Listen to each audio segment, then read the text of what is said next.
Hello, everyone. I'd like to let you know that I just recorded the first 5 minutes of a podcast while my microphone was on mute. Luckily, it was only 5 minutes. I looked down, as I usually do, I look down to make sure the light is not blinking because that means it's muted. And oh, it was blinking. It's kind of fitting. I have a cold and I'm definitely tired. My brain is not fully functioning, but I really wanted to record this episode today because today, July 9th, when I'm recording this, is my 44th birthday. You'll be listening to this, well, whenever you listen to it, but it'll go get published on Monday, July 15th.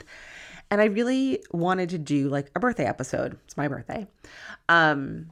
And so the fact that I am sick and not feeling great, it's like, you know what, I'm going to show up. I'm going to do the best I can. I'm probably not going to sound totally coherent. I'm probably going to have gaps between thoughts. I'm probably not going to string together things as well as I might normally. And you know what, whatever. Sometimes, not sometimes, good enough is good enough. And we show up and we do what we can and we keep moving forward. And it was important to me to do this today. And, just kind of what I wanted to share is, right, I'm 44, which is crazy because in my head, I'm like, I think like 30, late 20s, 30. When I was a kid, 44 seemed like so old. And now I'm like, wow, like 44, like I don't feel 44. I don't even know what that means. What does it mean to feel 44? I just think of myself as being much younger, which I like that makes me feel good because it's like, well, what does that 44 mean, right? The cliche, like age is just a number. Like, what does it really mean? And what's kind of interesting about that to me is also that after spending so much time, a good 20 years of my life, with a severely disordered relationship with food and a really destructive relationship with my body in terms of my body image and exercise, I am in the best place I have ever been with all of that. And not because I have lost a ton of weight or because I look any different, but because I have done so much work. And I continue to do that work because here's the thing, like I can sit here and tell you that like I have the best relationship with food I've ever had and I have the best relationship with my body that I've ever had. And that also means, I should say it this way, that doesn't mean that the old thoughts don't come because they do. And they come often. Often is subjective. Some weeks are different than others. The food stuff, quite honestly, probably comes more often than the body stuff. But what's different is how quickly I am able to respond and move past it.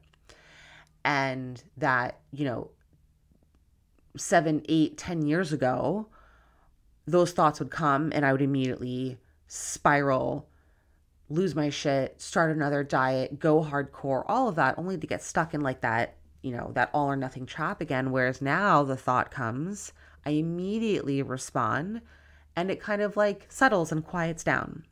And then it might come back and I do the same thing. And I keep doing that over and over again. And I share that because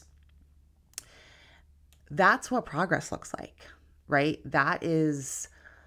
It doesn't look like never thinking about this stuff again. It doesn't look like loving everything about your body. It doesn't look like never having stressful thoughts about food or about what you ate. It looks like having those thoughts and knowing exactly how to respond, being able to do it quickly with minimal effort, and then getting the volume to go way down on those thoughts. And that's what happens. And so I just think it's so important to talk about that because I think there's so much misleading stuff out there that makes it seem like this is a problem that gets fixed and then it goes away, or that you do something. In a lot of cases, people think like weight loss is that answer, right? You lose the weight and then you do that and things are perfect. And this work that I've done is not a result of weight loss or changing what my body looks like. In fact, I've obviously gained and lost a lot of weight over the years. My body pretty much looks the same as it always has because of my height and just because of the way my body is. As I gain and lose weight, like, yes, you can see it, but it's not these huge, drastic, visible swings. I've never been like extremely, extremely thin.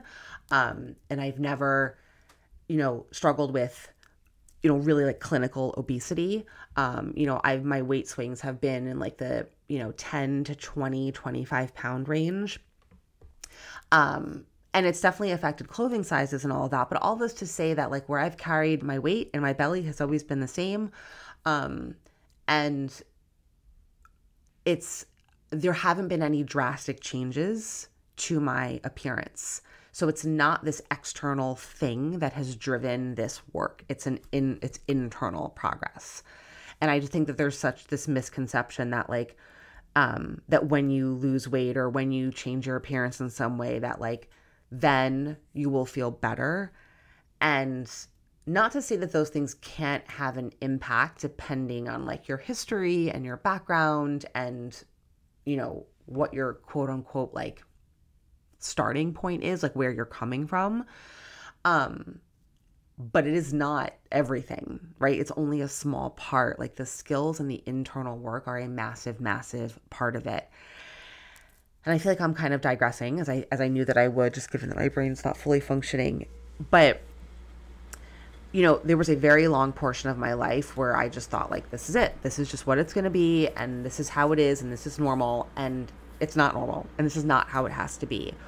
And so I really never thought at 44, I'd be able to like look at myself in the mirror and see the body that I see and feel okay with it and like how it looks. Liking how I look in clothes happens a lot. Liking how I look naked happens a lot less often. There's definitely a big difference between those two things. But when I see myself naked in the mirror, I'm able to, respond. And I used to do a thing where when I would get in the shower, I would avoid looking at myself in the mirror. And sometimes that still happens, right? I'm totally honest with you. But it happens less and less. And sometimes force is not a good word, but I challenge myself to pause and to look at my naked body in the mirror and to just like have a moment and just sit and see and notice and be. And that helps, right? That helps a lot. Avoiding things doesn't help. So all this to say, like, there's ongoing work. There's no box that gets checked no matter what you do. If you are someone who has lost a lot of weight or wants to lose weight or has done, made changes to your appearance in all the different ways that we're able to do that, right? Nothing like checks every box. There's still work that has to be done. Because if you're not doing that work, then those outward changes, it becomes a very slippery slope of all the things that you can do to just constantly be changing your appearance, right? This brings me into a little bit of a conversation around like Botox and injections and all of this stuff and laser treatments and all the things that are available out there. I have not done any of that. Looking at my forehead, certainly there is a huge opportunity for Botox. I have a lot of, deep lines on my forehead and I see them and they don't really bother me. And I have this like, when I think about, and I have not ever even considered doing Botox. And I don't say that that's not a negative thing towards people who do or who have. I'm just sharing my own personal experience. Again, whenever I talk about this stuff, I always openly say I had a nose job when I was 16, right? I've had major plastic surgery, which also gives me the experience to talk about the fact that like, it doesn't fix everything, right? Do I like how my nose looks better after I had the nose job? Yes, I do. But does that mean that I love everything about my appearance? Does that mean I love how my nose looks? No, I don't. Like, I still look at my nose and see things that I don't love about it, right? So all that to say that you can make changes and still not be happy and still not like it because we're constantly comparing and idealizing based on the images that we grew up with and that we continue to see. And so we're always comparing ourselves to some standard, forgetting the fact that it's completely normal and we're supposed to all look different and have different sized and shaped bodies and noses and legs and tushes and bellies and boobs and all of the things. We're not all supposed to look the same. Yet that's what we're striving for. And every time we have plastic surgery or get injections or in some cases, right, if it's like more vanity appearance focused weight loss, we're trying to look the same as something or someone else. And it's so hard. It's so hard to not want to do that. Like, I get it, right? I think these conversations get really nuanced and really tricky because you start to say, well, what's the difference between wearing makeup, which I love to do, and getting Botox, right? You're changing your appearance in some way. Obviously, one is far more invasive than the other one is. There are differences in cost and maintenance and permanence. So there's a spectrum of changes that we can make to ourselves, and we all have to figure out what is right for us and what isn't right for us. And the way that I personally do that and the way that I coach people to do that is to get really clear on what your values are and make decisions in alignment with your values, because that's the only way that it's ever going to take you down a path that feels good. When you don't have clarity around that, or you are or you have clarity, but you're acting in misalignment, you're never going to be like satiated, right? You are always going to be searching and doing and looking for the next thing to make you happy. I just kind of like going back to what I was talking about a couple of minutes ago, just in terms of like the birthday thing, right? And thinking about Botox and all these skin treatments, right? There's so much pressure to look young, right? That's what it's all about. Get rid of the lines, get rid of the age spots, get rid of like the sagging skin and all of these things that happen as a very normal process of aging, right? Aging is like a bad word. And it doesn't make any sense, because if you don't age, you die, right? So it's like, no one wants to die, right? We're all going to die, but no one wants to die young. And I don't mean for this to sound morbid or depressing or anything, but right, we all want to live like long, healthy lives with a wonderful quality of life. But at the same time, we want to do it looking like we're 25. It just doesn't make sense, right? That is a completely false narrative and an expectation that cannot be met, that has been sold to us, right? And when you really think about it, like, that's what's going on, right? We have been sold this story for companies to make money so that we can age and be healthy and live long, but do it while looking like we haven't aged, like we haven't experienced life, like we haven't had babies or had surgeries or gone through tremendous stress or gained and lost weight as people, most people normally do over the course of their life. And it sucks, right? Like, the pressure that there is to look a certain way. And it just really makes me wonder, like, are we helping ourselves or are we harming ourselves, right? Are we lying to ourselves by trying to make ourselves look like we're 25 when we're actually 44? Like, there's like a real like cognitive dissonance there. It's hard to wrap your brain around. And I think for me, like, that is really the essence of why I have not been interested in doing like Botox or anything to really take away the visual representation of my age, because I would look, even though I said like I feel 30, I don't feel the need to look 30. I feel like looking younger is almost like a betrayal in a way to who I am and the life that I've lived and what I've done, and that I am in denial of what's happening. I don't know. I feel like I'm getting really philosophical and just like rambling. But that's kind of like what this episode was going to be. And I'm just sort of sharing my thoughts on stuff that I think is really hard. And, I see people I follow and influencers and social media constantly. My Explore feed on Instagram is all these before and afters of like injections and whatnot. Sometimes I'll click on them, right? Because I'm curious. And sometimes I'm like, wow, I can really see the difference. Sometimes I'm like, wow, she looks like a different person. That freaks me out. That, like, I saw one the other day where it was like a woman, her quote before. And then like a year or maybe even a couple years later, after like, and all the injections and whatever she's had, and her face literally looks totally different. She looks like a different person. And by the insane beauty standards, right? Someone would say, oh, she looks better, but she doesn't look like herself. So it's like, who are you? Like, you're literally changing your entire appearance to look like a different person to keep up with an expectation that has been placed on us, right? It is normal to have lines. It is normal to have age spots. It is normal to have stretch marks and cellulite. It is normal to have a belly and big thighs and a tush and saggy boobs. It is normal to have all these things. It's as normal as grass is green and the sky is blue. But we have been told that it is not. We have been told that it's a problem. And that just doesn't sit right with me. And for me, like, it feels like a giving in. It feels like, okay, I'm just going to do what they want me to do so that I can feel better about myself. And I don't want to do that. I'm not saying I will never get Botox. I don't know. I can't predict the future. If you had to ask me right now, I would say no. Could that change? Of course it could change. But right now, this is just how I feel, right? And so at 44, I feel like there's lots of women that I know, that I follow, that I know personally who've been getting Botox for years, and that's fine. Again, I had a nose job at 16, right? Like, I wear makeup, I do my hair, I color my hair, I highlight my hair.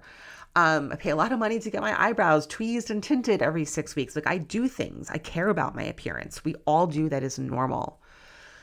But there's a difference between caring about your appearance and trying to make yourself look different than, I'm not going to say the person that you are, but try to defy the reality of being a human in some ways. And that sounds judgmental, and I don't mean it to be judgmental, because we are all under the same pressure. And I know how hard it is, right? I spent 20 years of my life trying to lose weight and look a certain way, like Jennifer Aniston. I've shared that before, right? So I get it. And it's taken so much internal work to get to this place. And I just wanted to talk about it. It's my podcast. I get to talk about what I want. And also because if you're struggling with this, or if you're feeling pressure, like you don't want to do these things, but you feel like you have to, I think it's important to know that, like, there are places and spaces out there to have these conversations, to know that you're not alone in working through those conflicts and trying to figure out what is right for you and what is going to feel good. There's a stylist that I follow who I love. Her name is Connie Jesperson. Her handle is Art in the Find. And I love following her. She's around my age. She openly talks about her choice not to get injections. And she also doesn't use the word flattering, which I love. It's very hard to find a stylist who does not use that word. And I find that word to be very controversial. I talked about it in last week's podcast with Lauren, because flattering is all about making yourself look smaller and thinner to fit the ideal standards. And so I just wanted to share one resource with you, someone who I really enjoy following, because of how she talks about clothing, how she talks about bodies, how she talks about her skin and her face and all of that. And at the same time, I love wearing makeup, and I love putting on makeup, and I love getting facials and doing all those things, right? So you might say, oh, that's so hypocritical. I don't know. I don't think that it is, because I think I'm really clear on why I'm doing those things. And I never sit here and tell you that I don't care about my appearance. I do care about my appearance, but I'm trying to do it in a way that's aligned with who I am and what I believe in. And I believe that I'm 44, and it's okay to look 44, whatever that means. And it's okay to look 44 and kind of feel young. And you might think, well, I don't feel 44, so I don't want to look 44. Okay, like, that's cool. Like, fine. I just think it's important to understand where that comes from and why we think that, why we want to look different, right? Because we have been told that looking 44 is not okay, or 54, 64, 74, right? Keep on going. It's not okay. That you're not attractive, that you need to look younger. And I just think that we have to know where that pressure and that messaging is coming from and acknowledge that it exists. This is not an inherent thing that we are born with. We are told that we need to look different. We are told that we need to look younger. And Lauren mentioned this last week, and it really hit me. She's like, when I have negative thoughts about how I look or how I feel, I try to think about who is that benefiting and where is it coming from, right? It's someone else. It's not me. It's someone else who is making money or who is profiting off of that. And that is 100% true, right? The beauty anti-aging industry is a $1 billion plus industry, right? For a reason. And marketing and sales can be very, very powerful. And so this is why I come back to being very much in alignment with your values and having your internal skills to rely on, because there is no end to the things that we can do to change our appearances. There is no end, literally. Between medications and surgeries and injections and treatments, right? It goes on and on and on. So how do you know? How do you know? Just one more injection here. Could we lift that? Can I flip this lip? Can I get rid of this line? Can I fill this? If I just didn't have this belly, if I didn't have this cellulite on my thighs, right? If my teeth were a little straighter or a little whiter, right? If my eyelashes were a little darker, a little long, where does it end? Where does it end? It could go on forever. And that's a really shitty place to be, to feel like, what is the next thing that's going to make me feel like I look better? And this is something that I think about and I struggle with. And I think that's also part of a big reason why I haven't done anything to my face, is because I think it's a very slippery slope, very slippery slope. And then the maintenance that comes with it. And there's just so much to it, because it really is unlimited. Things we can change are unlimited. So how do you know, when is it enough? I don't think it ever really is. There's always something that we are going to look at and want to change about our appearance. And those resources are out there. And so if you can afford them, right, how do you know when to stop? And if you can't, you can't. And then it's like, well, I know I can't do that. It's not even an option. So then what do I do? Either way, in any circumstance, we need those internal skills. We have to be able to find that self-worth and that validation and that peace from within. And so really that's what this is about. That's why when I talked about my relationship with food and my body and how far it's come, but then I'm still doing the work, right? Like I still look at my face and I see lines and I'm like, oh, like I love how some of that looks, but I also don't feel comfortable doing something to change it.